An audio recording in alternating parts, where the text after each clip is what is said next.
You are looking at Julian's pronunciation guide, where we look at how to pronounce better some of the most mispronounced words in the world, like this other curious word. But how do you say what you're looking for today?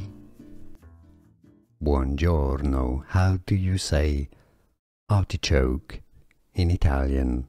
Or actually artichokes. Yes, that's the plural.